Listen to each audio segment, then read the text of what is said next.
বিসমিল্লাহির রহমানির রহিম। আলহামদুলিল্লাহ ওয়াসসালাতু ওয়াসসালামু আলা রাসূলিল্লাহ। আম্মা বা'দ। প্রিয় দর্শক, খতমে নবুয়াত ইসলামের মৌলিক আকীদাসমূহের একটি। এটি কোনো নির্দিষ্ট মাযহাব, দল বা ব্যক্তির মতামত নয়, বরং কোরআন, সহিহ সুন্নাহ এবং সমগ্র উম্মাহর সর্বসম্মত বিশ্বাস। আজ আমরা কেবল সহিহ ও নির্ভরযোগ্য হাদিসের আলোকে দেখব রাসূলুল্লাহ সাল্লাল্লাহু আলাইহি ওয়াসাল্লাম নিজেই তার নবুয়তের চূড়ান্ত সমাপ্তি সম্পর্কে কি ঘোষণা করেছেন। ১. আমাকে ৬টি বিশেষ বৈশিষ্ট্য দেওয়া হয়েছে। হাদিসের সংক্ষিপ্ত অনুবাদ। রাসূলুল্লাহ সাল্লাল্লাহু আলাইহি ওয়াসাল্লাম বলেন, আমাকে ৬টি বিশেষ বৈশিষ্ট্য প্রদান করা হয়েছে। তারপর তিনি আরো বলেন, এবং আমার মাধ্যমেই নবীদের সমাপ্তি ঘটানো হয়েছে। সংক্ষিপ্ত ব্যাখ্যা। এখানে ওয়া খুতিমা বিয়ান নাবিয়্যুন বাক্যটি অত্যন্ত স্পষ্ট। অর্থাৎ আল্লাহ তাআলা নবুয়তের ধারার সমাপ্তি রাসূলুল্লাহ সাল্লাল্লাহু আলাইহি ওয়াসাল্লামের মাধ্যমেই করেছেন। সহিহ মুসলিম হাদিস নাম্বার ৫২৩। ২. নবীদের দালানের শেষ ইট। সংক্ষিপ্ত অনুবাদ। রাসূলুল্লাহ সাল্লাল্লাহু আলাইহি ওয়াসাল্লাম বলেছেন, আমার ও পূর্ববর্তী নবীদের দৃষ্টান্ত একটি সুন্দর দালানের মতো। শুধু একটি ইটের জায়গা খালি ছিল। আমি সেই শেষ ইট এবং আমিই সর্বশেষ নবী। সংক্ষিপ্ত ব্যাখ্যা। দালান সম্পূর্ণ হওয়ার পরে যেমন আর নতুন ইট বসানোর প্রয়োজন থাকে না, তেমনি মুহাম্মদ সাল্লাল্লাহু আলাইহি ওয়াসাল্লামের পরে আর কোনো নবীর প্রয়োজন নেই। সহিহ বুখারী হাদিস নাম্বার ৩৫৩৫, সহিহ মুসলিম হাদিস নাম্বার ২২৮৬। ৩. আমার পরে কোনো নবী নেই। সংক্ষিপ্ত অনুবাদ। রাসূলুল্লাহ সাল্লাল্লাহু আলাইহি ওয়াসাল্লাম হযরত আলী রাদিয়াল্লাহু তাআলা আনহুকে উদ্দেশ্য করে বলেছেন, তুমি কি এতে সন্তুষ্ট নও যে মূসার কাছে হারুনের যে মর্যাদা ছিল, আমার কাছে তোমারও সেই মর্যাদা? তবে আমার পরে কোনো নবী নেই। সংক্ষিপ্ত ব্যাখ্যা। ইসলামের সবচেয়ে সুস্পষ্ট ঘোষণার একটি লা নাবিয়্যা বা'দি, অর্থাৎ আমার পরে কোনো নবী নেই। এখানে কোনো শর্ত, ব্যতিক্রম বা ব্যাখ্যার অবকাশ নেই। আল্লাহ রাসূল সাল্লাল্লাহু আলাইহি ওয়াসাল্লাম নিজেকে সর্বশেষ নবী হওয়ার ঘোষণা দিয়েছেন কোনো শর্ত এবং ব্যতিক্রম ছাড়াই। সহিহ বুখারী হাদিস নাম্বার ৪৪১৬, সহিহ মুসলিম হাদিস নাম্বার ২৪০৪। ৪. রিসালাত ও নবুয়তের সমাপ্তি। সংক্ষিপ্ত অনুবাদ। রাসূলুল্লাহ সাল্লাল্লাহু আলাইহি ওয়াসাল্লাম বলেছেন, রিসালাত ও নবুয়ত সমাপ্ত হয়েছে। অতএব আমার পরে কোনো রসূল নেই এবং কোনো নবীও নেই। সংক্ষিপ্ত ব্যাখ্যা। এখানে রাসূলুল্লাহ সাল্লাল্লাহু আলাইহি ওয়াসাল্লাম শুধু রসূল নয়, নবী শব্দও ব্যবহার করেছেন। ফলে শরীয়তবিহীন নতুন নবীর দাবিও এই হাদিস দ্বারা বাতিল হয়ে যায়। জামে তিরমিজি হাদিস নাম্বার ২২৭২। হাদিসের মান হাসান ও সহিহ। ৪. নবুয়ত থেকে শুধু সুসংবাদদায়ক স্বপ্ন অবশিষ্ট। সংক্ষিপ্ত অনুবাদ। রাসূলুল্লাহ সাল্লাল্লাহু আলাইহি ওয়াসাল্লাম বলেন, নবুয়তের আর কিছুই অবশিষ্ট নেই, শুধু সুসংবাদদায়ক সত্য স্বপ্ন। সংক্ষিপ্ত ব্যাখ্যা। যদি নবুয়ত অব্যাহত থাকতো তাহলে রাসূলুল্লাহ সাল্লাল্লাহু আলাইহি ওয়াসাল্লাম এভাবে বলতেন না। তিনি স্পষ্ট করেছেন, নবুয়ত শেষ, কেবল সৎ স্বপ্ন অবশিষ্ট। হাদিসের সম্পূর্ণ অনুবাদটি খেয়াল করলে দেখা যাবে, আল্লাহ রাসূল সাল্লাল্লাহু আলাইহি ওয়াসাল্লাম নেককার মুমিন বান্দা বান্দীদের সত্য স্বপ্নকে মুবাশশিরাত বলে আখ্যায়িত করেছেন। সহিহ বুখারী হাদিস নাম্বার ৬৯৯০। আমার পরে খলিফাগণ হবেন। সংক্ষিপ্ত অনুবাদ। রাসূলুল্লাহ সাল্লাল্লাহু আলাইহি ওয়াসাল্লাম বলেছেন, আমার পরে কোনো নবী হবে না, বরং বহু খলিফা হবে। সংক্ষিপ্ত ব্যাখ্যা। রাসূলুল্লাহ সাল্লাল্লাহু আলাইহি ওয়াসাল্লাম তার পরবর্তী নেতৃত্বের পরিচয় দিয়েছেন নবী নয়, খলিফা হবে বলে। মুসান্নাফ ইবনে আবি শাইবা হাদিস নাম্বার ৩৮২৫৬। ৭. ৩০ জন মিথ্যা নবুয়ত দাবিদার।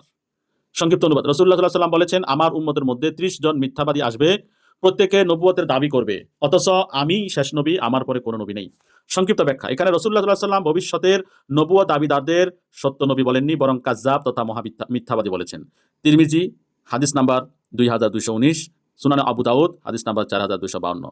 এই হাদিসটির ৩০ জন মিথ্যা নবুয়তের দাবিদারের ব্যাখ্যায় সহিহ বুখারীর ব্যাখ্যাকারক ইমাম ইবনে হাজার আসকালানী রাহমাতুল্লাহ আলাইহি বলেছেন, এই ৩০ জন থেকে উদ্দেশ্য হচ্ছে বিশেষ ধরনের ৩০ জন মিথ্যাবাদী দাবিদারকে বোঝানো, যারা দুনিয়াতে মানুষের মাঝে অনেক বেশি পরিমাণে বিভ্রান্তি সৃষ্টি করতে সক্ষম হবে, পৃথক জামাত তৈরি করার সক্ষমতা লাভ করবে এবং তাদের কারণে উম্মার মাঝে অনেক বেশি বিভ্রান্তি সৃষ্টি হবে। বিশেষ ধরনের ৩০ জন মিথ্যাবাদীর আবির্ভাব হবে বলে আল্লাহ রাসূল সাল্লাল্লাহু আলাইহি ওয়াসাল্লাম বুঝাতে চেয়েছেন। এখানে এর অর্থ এই নয় যে ৩০ জনের চেয়ে আর বেশি হবে না, অথবা ৩০ জনের পরবর্তীগুলো সত্য নবী হবে। এ ধরনের কোনো কথাই আল্লাহ রাসূল সাল্লাল্লাহু আলাইহি ওয়াসাল্লাম বুঝাতে চাননি। যদি তিনি বুঝাতে চাইতেন তাহলে লা নাবিয়্যা বা'দি, আমার পরে আর কোনো নবী নেই, এ কথার কোনো অর্থই থাকে না। ৮. মিথ্যা রসুলদের আবির্ভাব। সংক্ষিপ্ত অনুবাদ। রাসূলুল্লাহ সাল্লাল্লাহু আলাইহি ওয়াসাল্লাম বলেন, কিয়ামত হবে না যতক্ষণ না প্রায় ৩০ জন মিথ্যাবাদী দাজ্জাল আসবে, প্রত্যেকে দাবি করবে সে আল্লাহর রসুল। সংক্ষিপ্ত ব্যাখ্যা। রাসূলুল্লাহ সাল্লাল্লাহু আলাইহি ওয়াসাল্লাম ভবিষ্যতের নবুয়ত দাবিদারদের পরিচয় নিজে দিয়েছেন, তারা সত্যবাদী নয়, বরং মিথ্যাবাদী। ৯. ঈসা আলাইহিস সালাতু ওয়াস সালামের পুনরাগমন। সংক্ষিপ্ত অনুবাদ। রাসূলুল্লাহ সাল্লাল্লাহু আলাইহি ওয়াসাল্লাম বলেছেন, অচিরেই মারিয়ামের পুত্র ঈসা একজন ন্যায় বিচারক হিসেবে অবতরণ করবেন। সংক্ষিপ্ত ব্যাখ্যা। ঈসা আলাইহিস সালাম নতুন নবী হিসেবে আসবেন না, তিনি পূর্বের নবী হিসেবে ফিরে আসবেন এবং মুহাম্মদ সাল্লাল্লাহু আলাইহি ওয়াসাল্লামের শরীয়ত অনুযায়ী বিচার ব্যবস্থা চালু করবেন। তাই এটি খতমে নবুয়তের পরিপন্থী নয়। সহিহ বুখারী হাদিস নাম্বার 3448, সহিহ মুসলিম হাদিস নাম্বার 155। 10, কিয়ামত পর্যন্ত সত্যের উপর একটি দল থাকবে।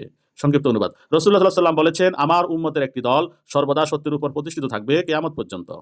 সংক্ষিপ্ত ব্যাখ্যা, রাসূলুল্লাহ সাল্লাল্লাহু আলাইহি ওয়াসাল্লাম তারপরে সত্যের ধারক হিসেবে নতুন নবীর কথা বলেননি, বলেছেন উম্মতের একটি দল সত্যের উপর অটল থাকবে।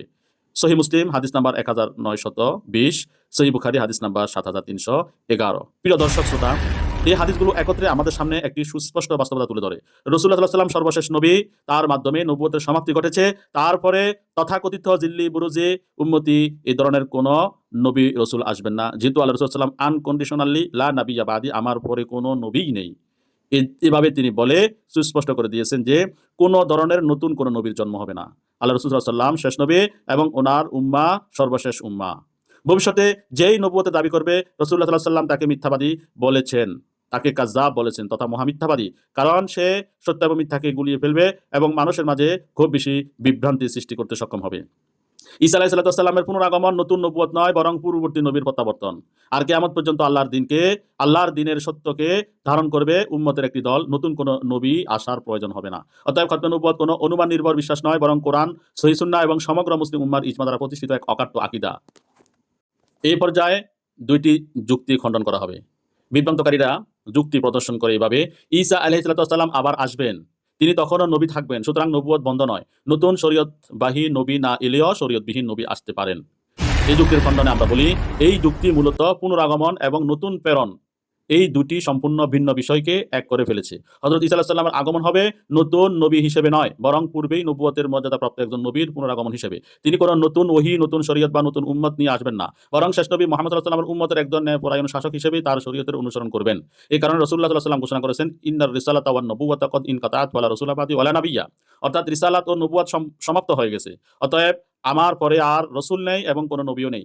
জামে তিরমিজি হাদিস নাম্বার 2272, হাদিসের মান হাসান সহিহ। অতএব ঈসা আলাইহিস সালামের পুনরাগমন খতমে নবুয়তের ব্যতিক্রম নয়, বরং তারই অংশ, কারণ তিনি নতুন নবী হিসেবে প্রেরিত হচ্ছেন না। যদি কেউ ঈসা আলাইহিস সালামের পুনরাগমনকে নতুন নবীর আগমনের দলিল বানায়, তবে সে রাসূলুল্লাহ সাল্লাল্লাহু আলাইহি ওয়াসাল্লামের লা নাবিয়্যা বাদি তথা আমার পরে আর কোনো নবী নেই ঘোষণার বিরোধিতা করে।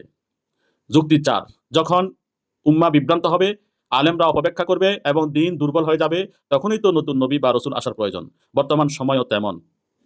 সুতরাং নতুন নবীর আগমনী ধারা অব্যাহত রয়েছে। তাদের এই যুক্তির খণ্ডনে আমরা বলি, এই ধারণা সরাসরি রাসূলুল্লাহ সাল্লাল্লাহু আলাইহি ওয়াসাল্লামের ভবিষ্যৎবাণীর বিপরীত। রাসূলুল্লাহ সাল্লাল্লাহু আলাইহি ওয়াসাল্লাম কখনো বলেননি, আমার পরে উম্মাহ বিভ্রান্ত হলে নতুন নবী আসবে, বরং তিনি বলেছেন, লা তাযালু তায়ফাতুম মিন উম্মতি যাহিরিনা আলাল হক, লা ইয়াদুররুহুম মান খাযালাহুম হাত্তা ইয়াতি আমরুল্লাহ।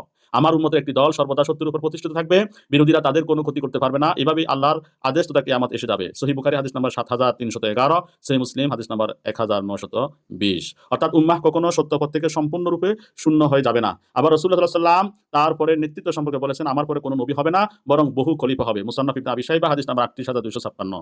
অর্থাৎ উম্মতের সংকটের তত্ত্বাবধান নতুন নবী নয়, বরং আলেম, মুজাদ্দিদ, সমসাময়িক মুস্তাহিদ, দায়ী ও ন্যায়পরায়ণ নেতৃত্বের মাধ্যমে হবে। ইসলামের পূর্ণতা সম্পর্কে আল্লাহ তাআলা ঘোষণা করেছেন, আল ইয়াউমা আকমালতু লাকুম দীনাকুম, আজ আমি তোমাদের জন্য তোমাদের দ্বীনকে পূর্ণাঙ্গ করে দিলাম। সূরা আল মাইদা আয়াত নাম্বার 3। যখন দ্বীন পূর্ণাঙ্গ, কোরআন সংরক্ষিত এবং সহিহ সুন্নাহ বিদ্যমান, তখন নতুন নবীর প্রয়োজনীয়তার দাবি আসলে ইসলামের পূর্ণতার দাবিকেই প্রশ্নবিদ্ধ করে। প্রিয় দর্শক শ্রোতা, আজকের মতো আলোচনা এখানে শেষ করছি। সকলেই সঙ্গে থাকবেন এবং ভিডিওটি ভালো লাগলে শেয়ার করে দিবেন। আসসালামু আলাইকুম ওয়া রাহমাতুল্লাহি ওয়া বারাকাতুহু।